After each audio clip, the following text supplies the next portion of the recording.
My face and voice might be pretty familiar to you, but I've mostly kept my private life and public persona completely separate.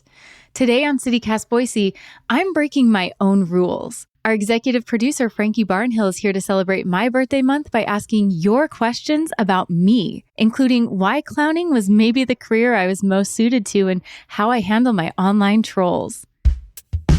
It's Thursday, April 25th. I'm Lindsay Van Allen, and this is what Boise's talking about. Hey, Frankie. Thanks for joining me today. Hey, Lindsay, and happy birthday month. Thank you. Thank you. I do love the birthday month. It's very fun. Yes. Oh, that's great. I think it's awesome to lean into it. I think that's great, especially as adults, like kids get so much focus during their birthday, but as adults, we need to embrace it too. So yeah, I'm really excited for this because we're taking this opportunity for your birthday month to learn more about you. And I think people are very curious about you. Does it feel weird that people are really curious about you? A little bit. It is interesting when I see people and I know that they recognize me, or then they have questions for me and stuff. I'm just like, I'm just little old me over here. So, well, you have a lot of parasocial relationships because I just double checked your TikTok followers. I think you have 158,000 right now. Yeah. Instagram, you have a lot of Instagram followers, a lot of people who comment and ask you questions and talk to you on Instagram too. So we're going to get into some of those because you ask folks if they have questions for you. Kind of a ask me anything is the vibe of this episode, right? Yep. I make lots of serious content, and even on the podcast, it's all very official. So there hasn't been a lot of space of here's more about me. So I thought this might be kind of fun and different. Yeah, and you started as our host at CityCast Boise about a month and a half ago, something like that. Mm-hmm. And we're still getting to know each other. Yeah. And so this will be fun for me too to learn a little bit more about you. So, okay, are you ready? I'm gonna ask some questions now. Yes. Yep. I stretched. Yeah. I got all ready. Here we go. Okay. Well, we're gonna start with some easy ones. Some folks want to just know a little bit about your bio. Where were you born and raised? Yeah. So I was born in Montana, grew up in Eastern Montana in a little town called Glendive. Oh my God, really? Yes. I didn't know this about you. I have family from Glendive. Oh, really? Generations back. Okay, keep going. You're from Glendive. All right. Yep, from Glendive, little tiny town.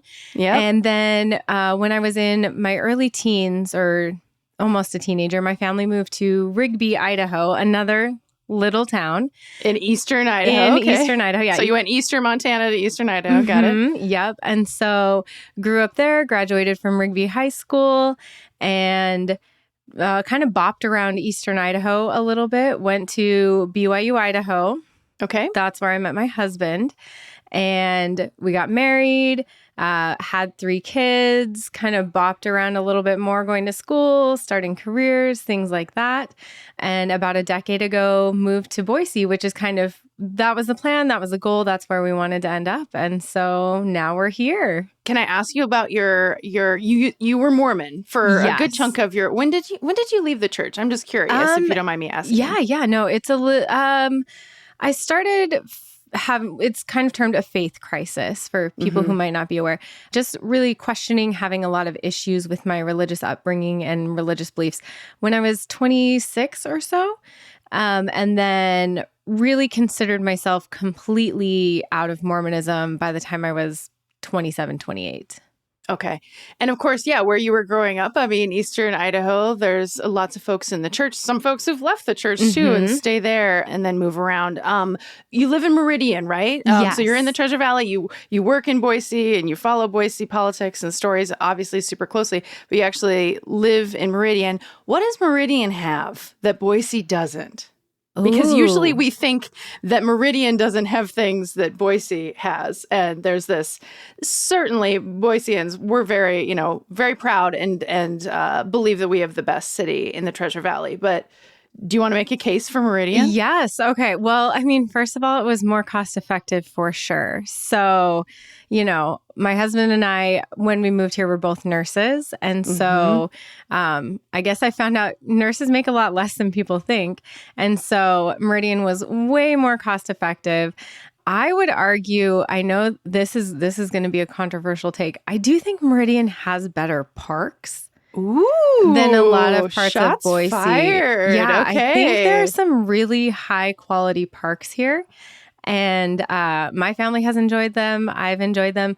I would also argue, I don't mean to cause fights. I really like the Meridian Library District. Ooh, okay. I think it has also better hours on the weekends. So, but Oh, interesting. that just, works better for our family. So, Yeah. and also we have like a million chicken restaurants. So that doesn't necessarily benefit me, but we have so many. So that's got to be an appeal for some people, right? For some people, yep. Just drive around Eagle Road and you'll have Eagle chicken, right? I guess that's the connection, maybe. Yes. Some bird options.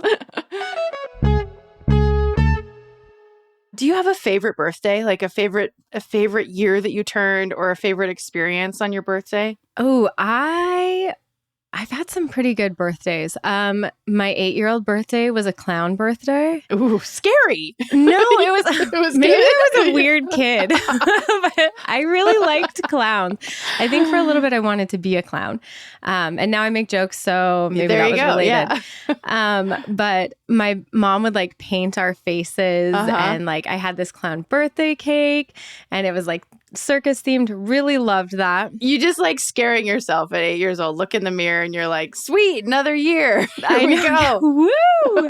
But also I'd say I really liked 30. Because I thought that was going to be kind of scary or I'd feel old or, it felt like, oh, I'm leaving my youth behind. But I just got to hang out with some friends and I realized I feel exactly the same. And then it was a surprise to me, but my 30s have been so much better than my 20s. So that was a great little like decade entrance into the 30s, which have been fantastic. Did you always want to be a nurse? Did you always want to? Podcasts didn't exist when you were little, but did you want to be in radio or something? Like, what did you see yourself becoming when you were a little kid? No, I think I didn't quite ever know what I wanted to do. I think I have lots of different parts of my personality. So I wasn't sure what would be a good fit. I know for a little bit I wanted to be a clown. I wanted to be a firefighter.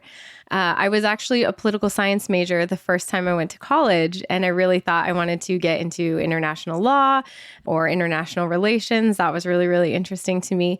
And then I realized you have to have money to survive. Right. And so that was maybe not a good field. And so I did kind of stumble into nursing. I had friends who did it, and I was like, oh, that's, solid job, solid field.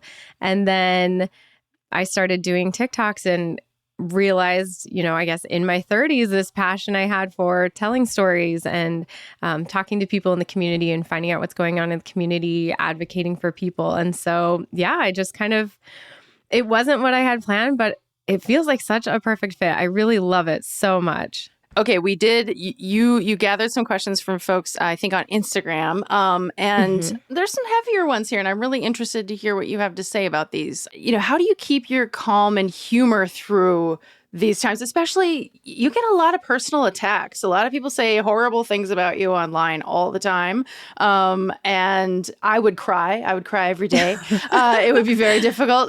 So how do you just like shake it off, or like how do you handle it?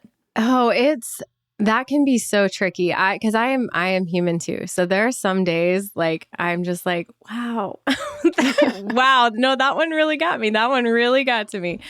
I think I have had different challenges in my life, different things that were really tricky. And even I'd say, especially during my faith crisis, that really rocks you to your absolute core. And something that got me through was humor. I think humor is so useful, so important in these conversations that it is serious and it is painful and it is hard. And humor can be just that vehicle that makes it accessible and makes people, makes us stop for a second. Don't take yourself so seriously. Shake it off for a second. Okay, and we can get back into it. And so I think I have been able to use humor a lot for that people, whenever you take a stand, people are going to hate you. Somebody's going to hate you if you take a stand about anything. Yep. Somebody's going to be really upset. It also helps me to remind myself the kind of people that hate me. And I don't mind that so much. They are welcome to hate me and throw whatever barbs they want. And I kind of wear that as a badge of honor that if I'm calling you out because you've done terrible things or been a terrible person and then you hate me, I'm not gonna waste any time feeling sad about that. Right. Wow, what a great perspective. I thought this was a really interesting question. Do you feel like protesting makes a difference in Idaho? Like public dissent and voicing your dissent and maybe just truly in-person protests. What do you think? Yes, I am of two minds about protesting. But yes, ultimately, I do think it is effective. And I think we saw that with the Meridian Library District. Oh, yeah. When the community rose up and pushed back, the county commissioners stopped what they were doing, which I thought was really, really surprising because they all voted against closing the libraries, disbanding the library district. And so we have seen it is effective. At the very least, it gets people talking. It makes news. It gets people who were unaware talking about what's going on. My only issue I have with protesting is it can't be the only political tool that you utilize.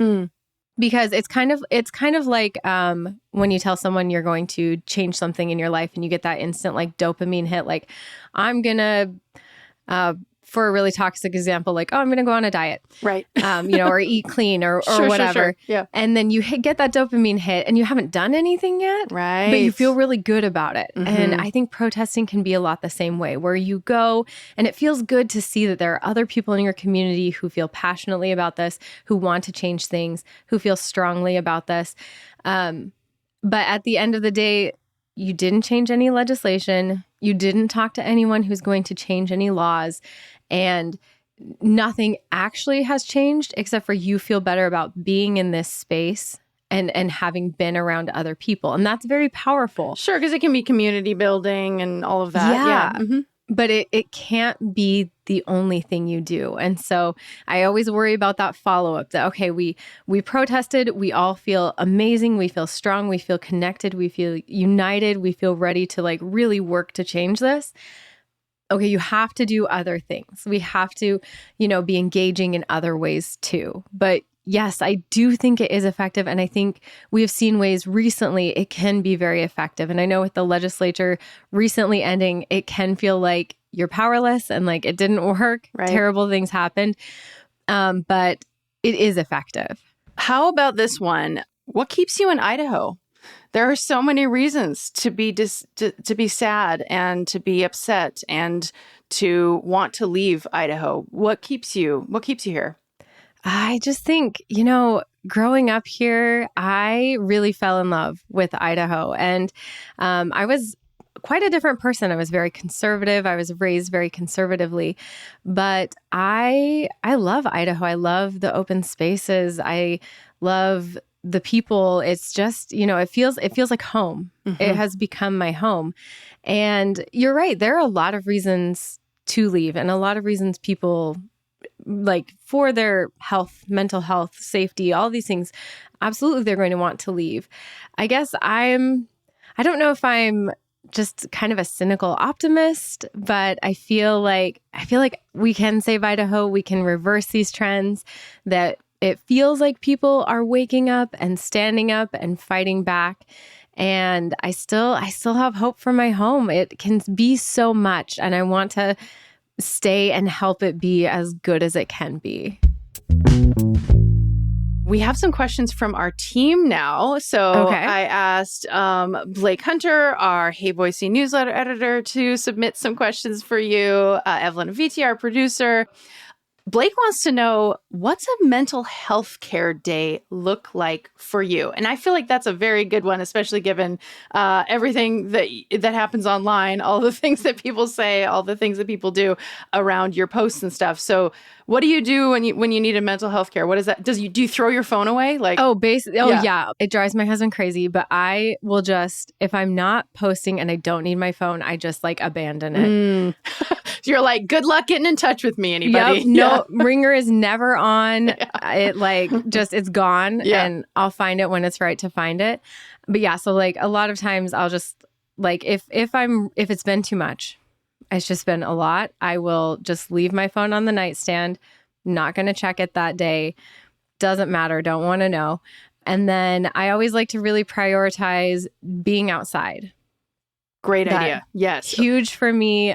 Even just, it doesn't have to be big, but like go to the backyard, go to a nearby park, go on some kind of a little walk, just get out of my head, get out of that space. And then I really like to prioritize reading. Like, I really want to make sure, like, if I really can, just really prioritize mental health.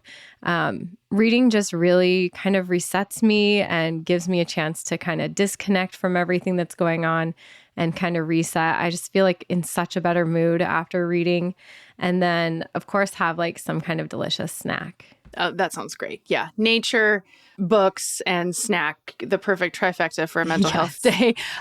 Blake also, speaking of reading, Blake also wants to know, so we know that you love rediscovered books. You've shouted them out a couple times. You're like, I'm going to just write my paycheck straight to them.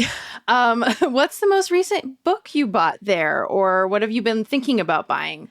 Okay, I've got a few. I'm never just reading one book because I don't know how I'm going to feel. Okay. So I've got several books going right now. That's a sign of a really smart person. Just side note, if you're reading multiple books. So I don't know if it's smart It so is. much as I'm It like, is. oh, that one's heavy. I just can't do it today. And another one's like funny. And so, yeah, just what I'm in the mood for. That's what I got to read.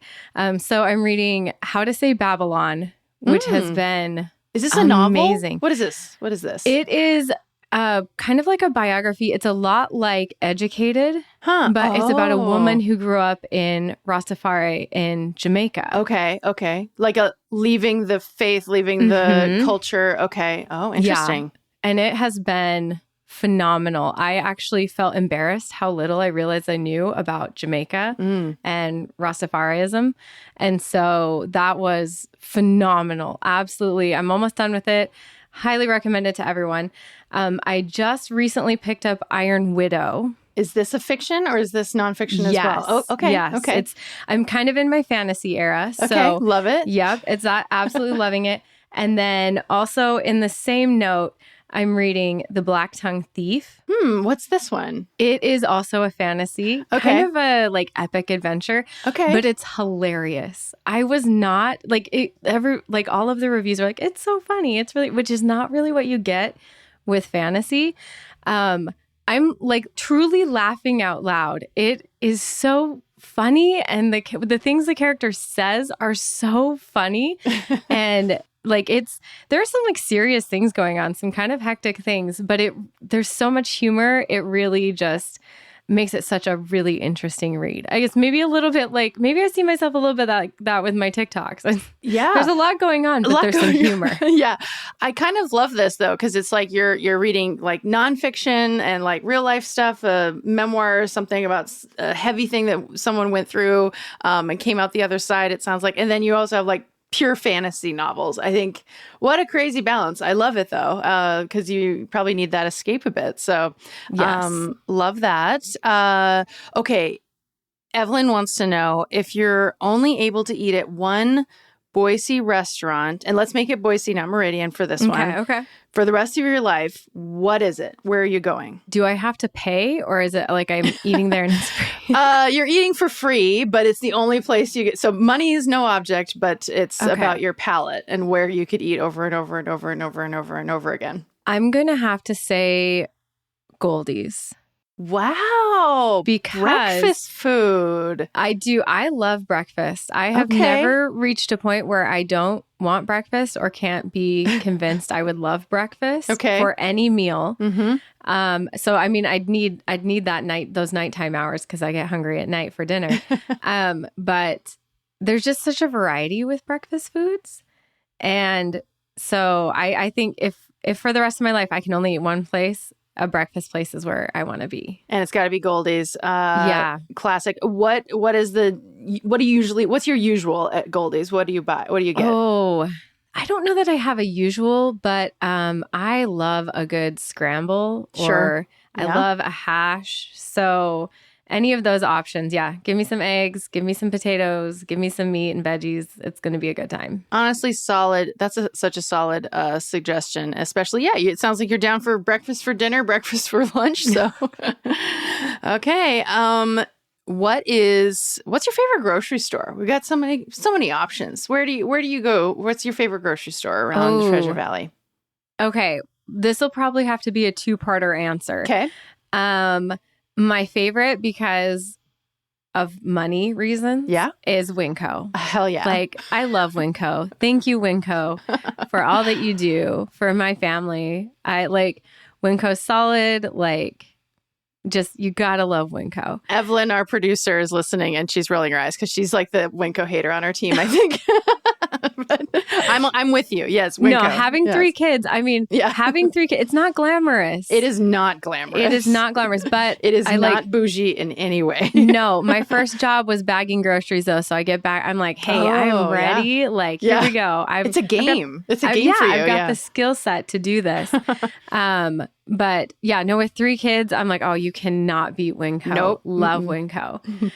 My other favorite option is probably Trader Joe's. Okay. All right. Just because that feels kind of like a mystery grab bag situation. Like, what is going to be available? Yeah. Like, they have some solid, steady products, but like stuff just comes and goes, and there's new products, and it almost feels like an alien came to Earth and visited some grocery stores, and then is trying to recreate it. Right. Because some of the products, I'm like, that feels maybe like a human didn't make that, but somebody who's trying to understand humans. It's like if AI made a grocery store. It's Trader Joe's. Yeah. And it's just kind of wild. I don't know what I'm going to get. Is it going to be delicious? Is it going to be more weird than delicious? Yeah.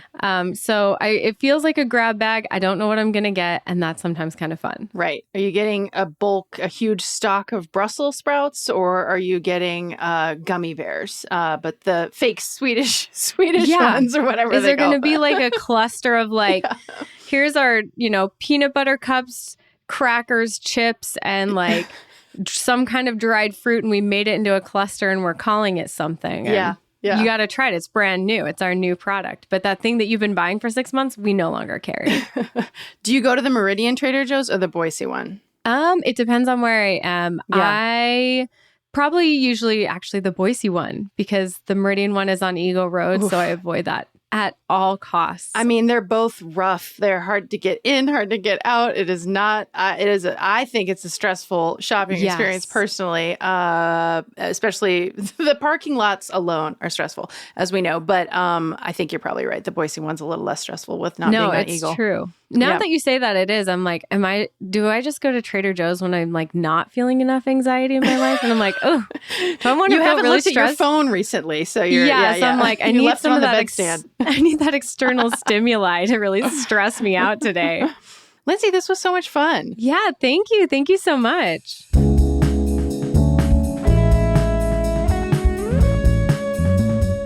That's all for today here on CityCast Boise. If you like the show, you should check out our Hey Boise newsletter. We'll be back tomorrow morning with our Friday news roundup. Catch you then.